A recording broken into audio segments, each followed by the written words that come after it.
Ethan Cole lived on the far edge of a human colony that rested on the planet Carthos 7.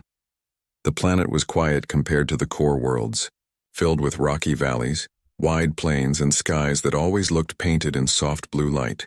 Ethan liked it that way. He was not a soldier nor a merchant. He was an engineer, someone who fixed broken machines, repaired starship hulls, and made life a little easier for settlers who did not have much. His small workshop sat near the colony's edge, far from the central dome where most families lived. From his window, he could see the endless plains stretch out until they met the dark mountains at the horizon. It was a lonely view, but Ethan was used to loneliness. Machines rarely argued, and they always told the truth about what they needed. As the day came to an end, Ethan wiped grease from his hands and leaned against the side of a broken cargo hauler. Tomorrow was his birthday. No one in the colony made much of birthdays. Life was too busy with mining, farming, or repairs. Still, Ethan always marked the day for himself. He would cook a small meal, maybe drink something strong, and listen to old Earth music. That was enough. But this year things would be different. That night, a storm rolled over the plains. Wind screamed against the metal walls of his workshop. The sky split with violet lightning. Ethan worked late, tightening bolts on a generator when his power lights flickered. At first he thought it was the storm. Then he heard it, a sound that did not belong to nature, a crash. A tearing sound of metal against stone. Something had fallen from the sky. Ethan grabbed his jacket and stepped outside. Rain poured down, stinging his face. He squinted toward the plains and saw fire burning in the distance. A ship, small, damaged. Smoke curled upward as the storm swallowed it. Ethan's heart raced. Few ships landed near the colony without clearance, and none would come down in the middle of a storm unless forced. Without thinking, he ran toward the wreck. His boots splashed in the mud, his jacket clung to his skin, and the thunder roared above him. When he reached the site, the fire was dying, but the wreckage was scattered across the rocks. It was not a human ship. Its shape was sleek, almost alive, with silver curves and glowing blue veins that pulsed faintly. Ethan knelt beside a broken panel and saw markings, symbols he did not recognize. And then he saw her. A figure lay near the shattered cockpit. Small, fragile-looking, wrapped in torn fabric that shimmered strangely under the rain. She was breathing, but weakly. Her skin was pale with a faint glow, and her hair was like strands of silver thread. Her eyes were closed, her face peaceful even as her body trembled. Ethan froze. She was alien. He had never seen her kind before. His first thought was to call the colony guard, to let officials handle it. But something inside him stopped him. She looked helpless, lost. If he left her, the storm would kill her. He removed his jacket and wrapped it around her. She was light, lighter than any human should be. Carrying her carefully, he began the long walk back to his workshop. Hours later, the storm eased. Inside the workshop, Ethan placed the alien girl on a cot he used for resting during long shifts. He lit a heater, set a blanket over her, and studied her with worry. She was alive. Her breathing was steady now, though shallow. For the first time, Ethan wondered what he had done. Bringing an alien into his workshop, hiding her, could bring serious trouble. What if she was dangerous? What if her people came looking for her and accused the colony of kidnapping? But when he looked at her face, all those thoughts faded. She was young, not much older than him by the look of her. Her features were sharp yet soft, her skin glowing faintly as if it held starlight within. She stirred in her sleep, whispering something in a language he did not understand. Ethan sat at his desk, waiting. He tried to work, but his eyes kept drifting back to her. The hours stretched on until the first light of dawn painted the windows. That was when she woke. Her eyes opened slowly, revealing a shade of deep violet. She looked around in confusion, then at Ethan. She sat up too quickly, fear flashing in her eyes. "It's okay," Ethan said softly, raising his hands. "You're safe. I found you in the storm. Your ship, it crashed." She blinked, clearly struggling with his words. Then in broken standard, she whispered, "You... human?" Ethan nodded. "Yes, my name is Ethan. You're on Carthos 7, a colony world. What's your name?" She hesitated, clutching the blanket around her. "Lyra." The name felt strange, yet beautiful on his tongue. "Lyra," he repeated. "You're hurt. I patched what I could, but I'm no medic. You need rest." Lyra's gaze darted around the workshop. She seemed both curious and cautious. "Why you help me?" she asked. Ethan shrugged. "Because you needed it." "Isn't that reason enough?" For a moment, her expression softened, almost a smile. But then she lowered her eyes. "Danger," she whispered. "If they find me here, danger for you too." Ethan leaned forward. "Who's after you?" She shook her head. "Cannot say." "Not yet, only, please do not tell others, please." Ethan studied her. Every logical thought told him to alert the colony guard. But something in her voice, something in those violet eyes made him decide otherwise. "All right," he said. "Your secret's safe. For now." Over the next days, Lyra remained in Ethan's workshop, recovering. She ate little, slept often, and asked many questions about human life. She was fascinated by simple things. Tools, music, even the way Ethan brewed tea. Ethan repaired her small ship in between his normal work. The design amazed him. Its technology was far beyond anything humans had. Energy conduits ran like veins, engines that looked almost grown rather than built. Yet it was badly damaged, and without proper parts he doubted it would fly again soon. Lyra watched him as he worked. Sometimes she would sit quietly. Sometimes she would hum soft melodies that seemed older than stars. She never spoke much about herself, but Ethan could tell she carried heavy secrets. Her eyes often drifted to the horizon, filled with fear. One evening, as they shared a meal, Ethan mentioned casually, "My birthday's tomorrow." "Not that anyone cares much. Out here we don't really celebrate." Lyra tilted her head. "Birthday? What is it?" "It's the day I was born. Humans remember it every year. We make it special even if it's small." She thought about that. Strange, but beautiful. Ethan laughed. "Maybe. For me, it's just another day." Lyra looked at him, her violet eyes deep with thought. Then softly she said, "Perhaps not this year." Ethan frowned. "What do you mean?" But she only gave a small smile, secretive, and said nothing more. That night, Ethan lay awake on his cot, staring at the ceiling. He thought of Lyra, how she had appeared out of the storm, how she spoke with both fear and wonder, how she looked at him with trust she seemed unwilling to give others. He wondered who was hunting her and why she had come so far from her people. His birthday was tomorrow. He had expected another quiet day, but now he knew one thing for certain. This year would not be like the rest. For in his workshop, resting under a blanket, was a girl from the stars. And somehow Ethan felt his life was no longer his own. The next morning, Ethan awoke to the soft hum of the workshop. Sunlight broke over the plains, turning the rain-soaked ground into a mirror of gold and blue. He stretched, thinking about the day ahead, but the moment he looked over at Lyra, he froze. She was sitting on the cot, fully awake this time. Her violet eyes followed him intently, unafraid but cautious. Her hair, still damp from the storm, gleamed like threads of silver in the early light. "You're up early," Ethan said, moving toward her. "Didn't sleep well?" Lyra shook her head. "Sleep. Not safe." Her voice was soft, yet it carried an edge of something Ethan could not name. Fear? Alertness? Perhaps both. "Safe now," Ethan said, trying to keep his voice calm. "No one will find you here. I promise." She looked at him for a long moment as if deciding whether to believe him. Then she nodded slightly. "Thank you." For the first hours of the day, Lyra observed Ethan while he worked on her ship. The damage was extensive. The main power core had shorted, the hull torn in several places, and the navigation system fried. Even with his skills, Ethan realized it would take weeks to repair the vessel fully. "Your ship?" "Strange," Lyra said quietly, breaking the silence. Ethan glanced at her. "I've never seen a design like this. Energy conduits like veins. It's beautiful but complicated. I don't know if I can fix it completely without special parts." Lyra frowned slightly. "Not human. Technology. Not meant for humans. Dangerous if used wrong." "Sounds like you've had experience," Ethan said. She hesitated, then spoke.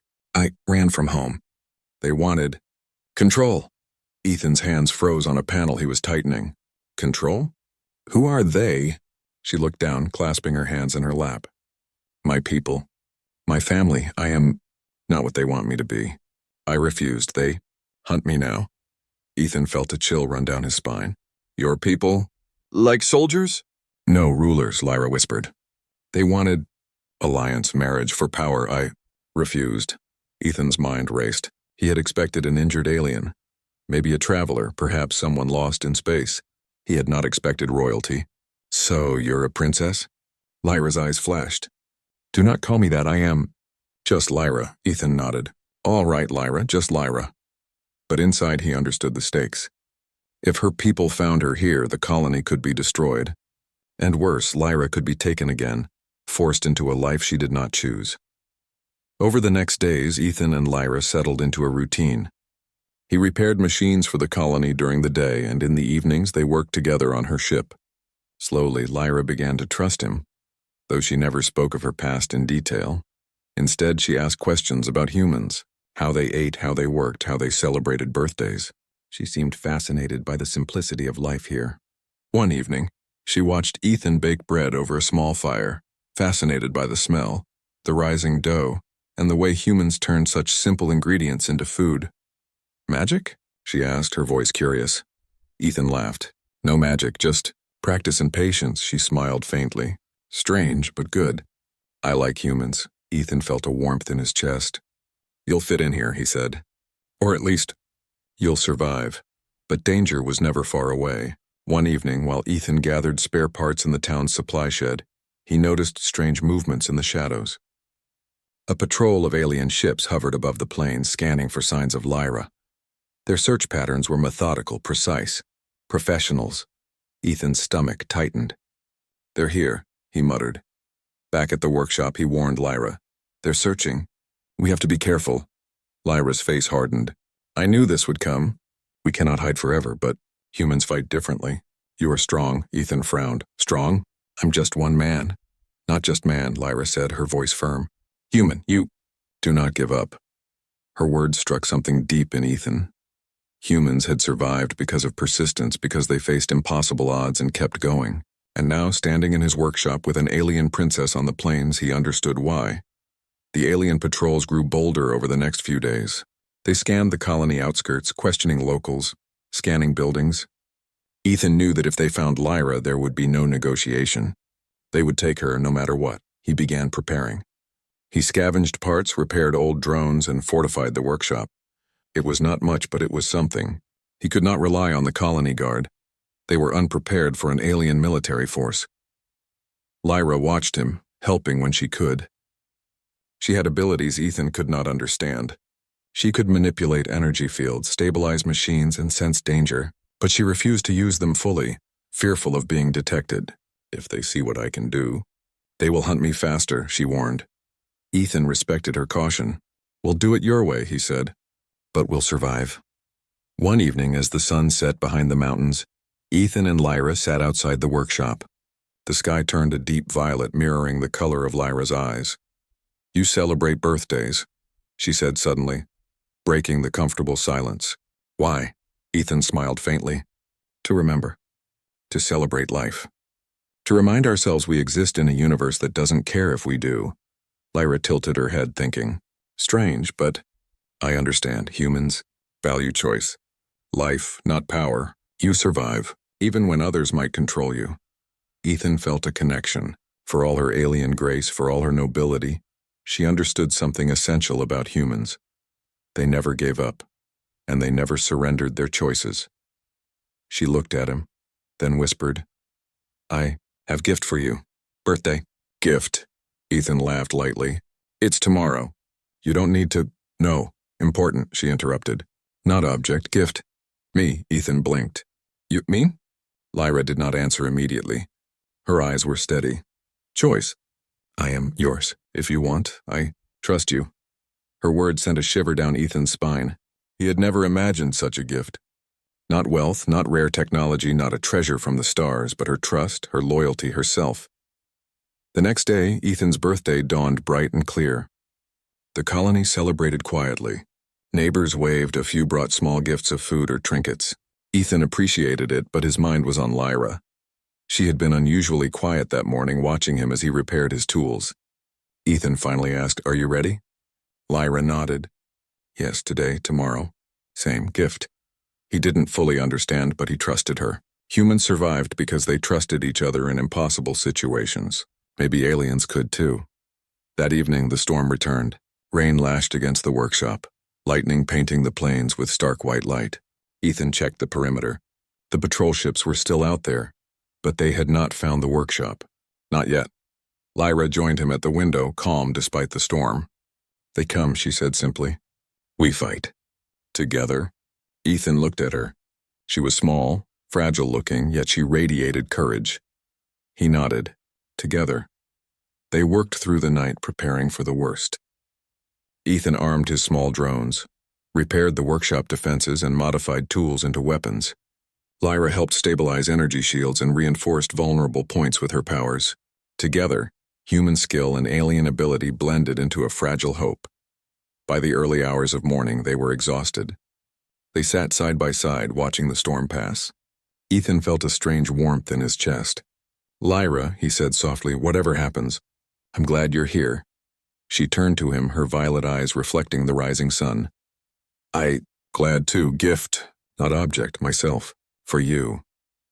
Ethan realized in that moment that life had shifted forever. He had faced storms, failures, and danger before, but never like this. Never had a choice meant so much. And as the first rays of sun broke over Carthos 7, Ethan understood something essential about humans, and perhaps about aliens too. Life was not about avoiding danger. It was about standing together, choosing trust and protecting those who mattered no matter the odds. The days that followed were tense. Carthos 7 seemed quiet, but Ethan knew danger was close. The alien patrols were still in the skies, scanning the plains, searching for Lyra. He could see their ships from the workshop's small observation window. They were fast, precise, and relentless. Ethan worked tirelessly, repairing drones, reinforcing the workshop, and preparing traps around the outskirts. Every tool he touched, every machine he repaired was part of a plan he barely understood himself. Humans were not strong like soldiers. They did not have advanced armor or massive weapons. But humans survived because they could think, adapt, and use what they had in ways no one expected. Lyra watched him work, helping when she could. She was smaller, delicate in appearance, but her energy manipulation was astonishing. With a mere gesture, she could stabilize a failing power core or repair the circuits of his drones in seconds. Ethan often paused to watch her, amazed. It was one thing to read about alien abilities, but another entirely to see them in action. "You never rest," Lyra said one evening, her violet eyes sharp under the dim light of the workshop. Ethan wiped sweat from his brow. "Rest is for when there's no danger. And we have danger." She tilted her head. "Your people, brave. Not like mine. They..." "Give up," Ethan chuckled dryly. "Maybe. Or maybe we just have to survive no matter what." Lyra's eyes softened. "I trust you. That is why I stay. Others would take me." The next day, the alien patrols became bolder. Their ships hovered lower, scanning rooftops and plains. They were clearly closing in. Ethan realized that hiding Lyra was no longer an option. If they were discovered, the colony would be destroyed. He needed a plan. He gathered the colonists he trusted, miners, mechanics, farmers, and told them the truth. "There's an alien here," he said. "She's not dangerous, but others will try to take her. We need to protect her, and ourselves." The colonists were skeptical at first. Few had ever seen an alien, let alone one that needed protection, but Ethan's determination convinced them. He explained that the alien forces would underestimate humans, and that they could use clever traps and improvised weapons to defend themselves. Lyra watched the meeting quietly, her hands folded in front of her. She was impressed. Humans did not panic. They did not beg or plead. They listened, adapted, and chose to fight. Over the following days, Ethan and Lyra prepared for the inevitable. He modified old mining equipment into defensive weapons, drills that could spin at high speeds, rock launchers, and drones armed with energy disruptors. Lyra reinforced the workshop with energy shields, creating a small fortress. At night, they practiced together. Ethan taught Lyra the basics of human combat strategy: positioning, timing, using the environment. Lyra taught Ethan about energy fields, how to anticipate movements, and how to use them to protect himself. Their skills complemented each other perfectly. One evening as they rested, Lyra spoke softly. "You are different. Brave, yes, but also kind. Humans can inspire." Ethan smiled, brushing mud from his hands. "We survive, and we care. You've seen both today." She nodded, looking toward the horizon. "They come soon." "I can feel it." Her warning proved true. The next morning, alien ships appeared on the horizon, faster and more numerous than before. They were sleek, predatory, and clearly battle-ready. Ethan's heart pounded, but he did not show fear. He gathered the colonists and positioned them at defensive points around the workshop. "Stay calm," Ethan said. "We fight smart, not strong. We have to use our brains, not brawn." The aliens descended, scanning the area with sensors that glowed red in the sunlight. Their leader, a tall, armored figure, broadcast a message. "Return the fugitive immediately or face destruction." Ethan stepped forward. "No," Lyra's eyes widened. "You stand with me?" "Always," Ethan said. The aliens moved faster now. Ethan signaled the colonists. The first wave of attacks began. Rocks and debris were launched toward the alien ships. Drones darted through the air, creating illusions and interference. Energy disruptors fired, causing some of the ship's sensors to flicker. The aliens were confused. They expected humans to panic. They did not expect strategy. Lyra joined the fight directly. Her powers flared, creating shields and energy blasts that deflected alien fire. She moved gracefully, precise and controlled. Every move she made protected the colonists and sometimes even Ethan himself. "Lyra," Ethan shouted over the noise. "Hold your position." She nodded, then glanced at him, a flash of emotion in her eyes. Trust. Fear. Determination. The battle raged through the day. Humans fought with ingenuity, turning mining equipment into weapons, using natural cover to ambush alien patrols, and combining energy from Lyra's powers with their machines. For the aliens, it was frustrating. They expected humans to crumble under pressure. They did not expect teamwork, intelligence, or courage. Slowly, the tide began to turn. By midday, the alien leader realized that brute force alone would not win. They attempted to flank the humans surrounding the workshop. Ethan quickly adapted, signaling colonists to trigger hidden traps, mining lasers, rock slides, and hidden electric grids. Several alien ships were disabled or forced to retreat. Lyra moved with him, her violet eyes scanning the skies. "You humans." "Clever," she said, almost in awe. Ethan grinned. "We survive. That's all we know." But the battle was far from over. The alien leader's ship approached the workshop directly, targeting Ethan and Lyra. The rest of the patrols provided cover, and a full strike was imminent. Ethan took a deep breath. "Lyra, it's time." She understood immediately. Together, they activated a combination of human-made machines and her energy fields. The workshop's defenses blazed to life. Energy shields expanded, drones flew in coordinated patterns, and Lyra unleashed controlled energy blasts that disrupted the alien formation. The aliens faltered. They were not prepared for such coordination. One by one, their ships were disabled or forced to retreat. The alien leader hesitated, unsure of whether to continue the attack. Ethan took the moment to step forward, his voice calm but firm. "Leave, this colony stands together. If you want her, you must face all of us." The leader's ship lingered, scanning for weaknesses, but the humans and Lyra stood resolute. Finally, after a tense pause, the alien fleet withdrew. The battle was over, but the cost was clear. Drones were destroyed, equipment damaged, and the colonists were shaken. Ethan, though exhausted, felt a surge of pride. Humans had stood together, defended the innocent, and survived against a superior enemy. Lyra approached him, her expression softening. "You risked much." Ethan shook his head. "We risked nothing we wouldn't have. This is survival, and friendship, and trust." She looked at him, her violet eyes shining. "I gift you myself, not because of fear, but choice. I stay with you." Ethan felt a warmth he could not describe. He had never imagined such a gift, an alien princess choosing to stay with him, trusting him fully, offering her loyalty and friendship freely. It was the most precious thing he had ever received. That night, the colony celebrated quietly. The alien threat had not vanished entirely, but for now, humans had shown they could survive even against the strongest odds. Ethan sat with Lyra, sharing a simple meal. He had not planned to celebrate his birthday in such a way, but the moment was perfect. "Happy birthday, Ethan," Lyra whispered. He smiled, touched by her words. "Thank you, Lyra, for everything." She only nodded, content to sit beside him. Her gift was clear, and Ethan understood it completely. It was her choice, her trust, her presence.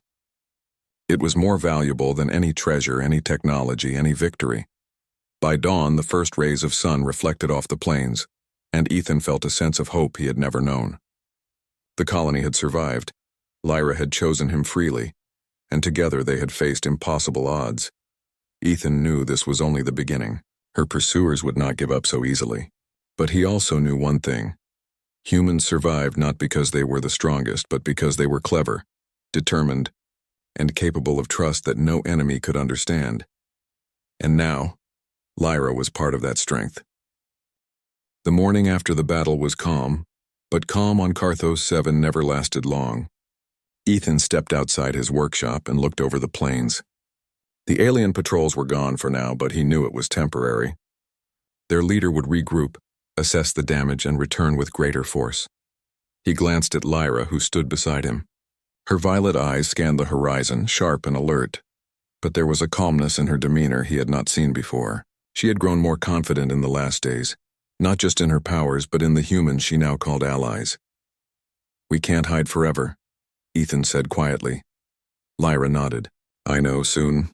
They come again, but this time we are ready." Ethan placed a hand on her shoulder. "Together.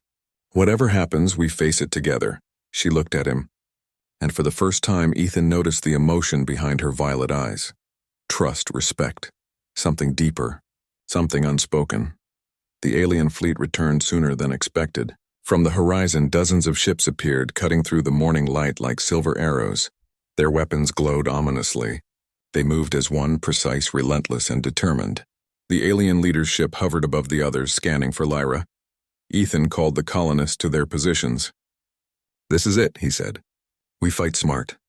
We fight together. Protect the innocent, protect yourselves, and most of all, protect Lyra." Lyra joined him, her presence steadying him. She did not fight recklessly. She had learned from the first encounter that human strategy and her powers could work together. With a flick of her hand, she enhanced the shields around the workshop and synchronized them with Ethan's machines.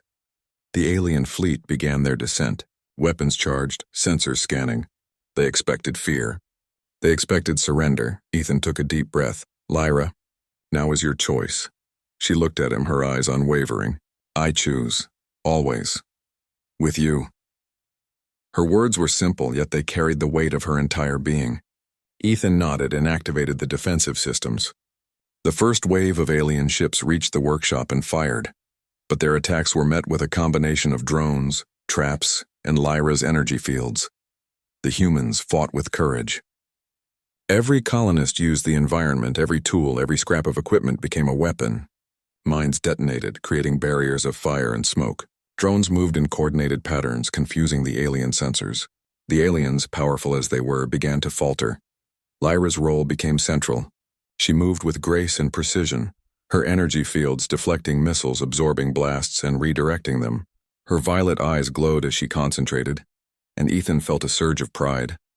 This was the gift she had given, not just herself, but her courage, her power, and her unwavering trust. "You're amazing," Ethan shouted over the chaos. She smiled faintly. "We survived together." The alien leader's ship descended directly toward the workshop. Their fleet hesitated, unsure whether to continue. Ethan realized that the final strike would come from that ship. He needed a plan, and he needed it now. Ethan ran to a control panel, activating the final defenses. Drones moved in patterns he had never tested before. Lyra extended her hands, creating energy barriers that amplified Ethan's machines. The alien leader hailed them. "Return the fugitive. She is not yours. Stand down or face annihilation." Ethan stepped forward. "No, she's free. She chooses. If you want her, you face all of us." Lyra's eyes met his.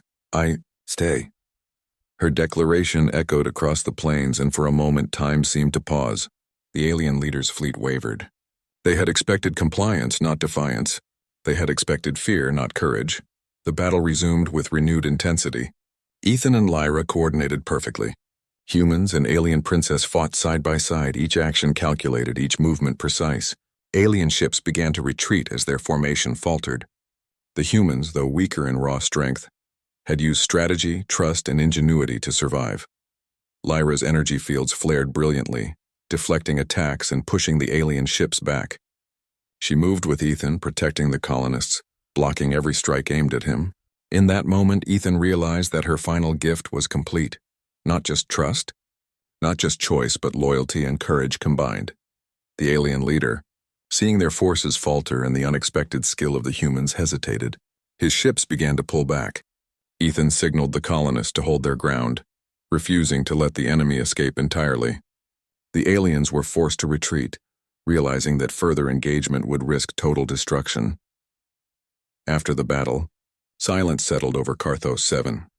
Smoke rose from damaged drones and makeshift fortifications. The colonists emerged from their hiding spots exhausted but alive. Ethan collapsed onto a crate, breathing heavily, and Lyra sat beside him.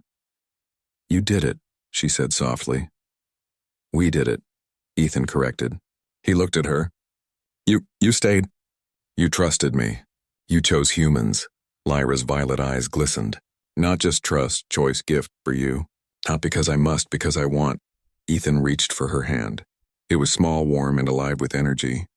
He felt the weight of her decision, the bravery it had taken to defy her own people and stand with him.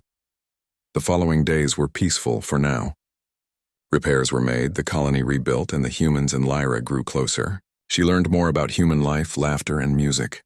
Ethan showed her simple joys: cooking, hiking across the plains, and watching sunsets.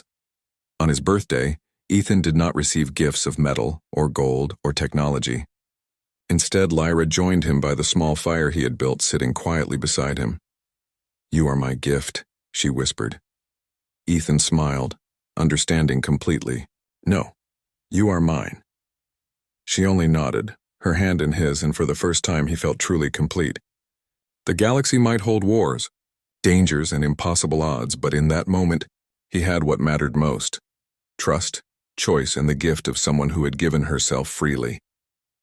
Weeks passed, and the alien leader made no further attacks. Word spread through the colony about the courage of humans and their unexpected ally. Ethan and Lyra became inseparable. She had not only survived but thrived, adapting to human ways while still retaining her alien grace and abilities.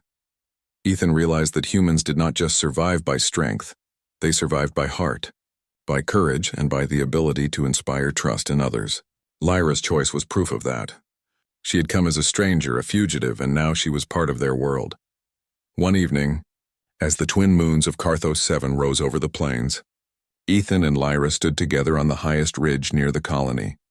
The wind tugged at their hair and the stars above twinkled like distant fires. "You know," Ethan said, "I never expected my birthday to be like this." Lyra smiled. "Neither did I, but perfect gift, not object, myself, for you. Always." Ethan held her hand, feeling the warmth and trust that no alien force could ever take away. "Then I accept," he said softly. And as the moons reflected in Lyra's violet eyes, Ethan understood the true meaning of life, trust, and survival. The galaxy might be vast and dangerous, but humans had a gift no one else possessed: the courage to choose, to fight, and to trust, even when the odds were impossible. Lyra had given him herself, not because she was forced, but because she chose to. And that choice, that gift, was more powerful than any weapon, any starship, or any victory in the universe. The galaxy might test them again, but for now, Ethan knew one undeniable truth. Some gifts are more precious than life itself. Some gifts are trust, courage, and love, and the birthday gift he received this year was her.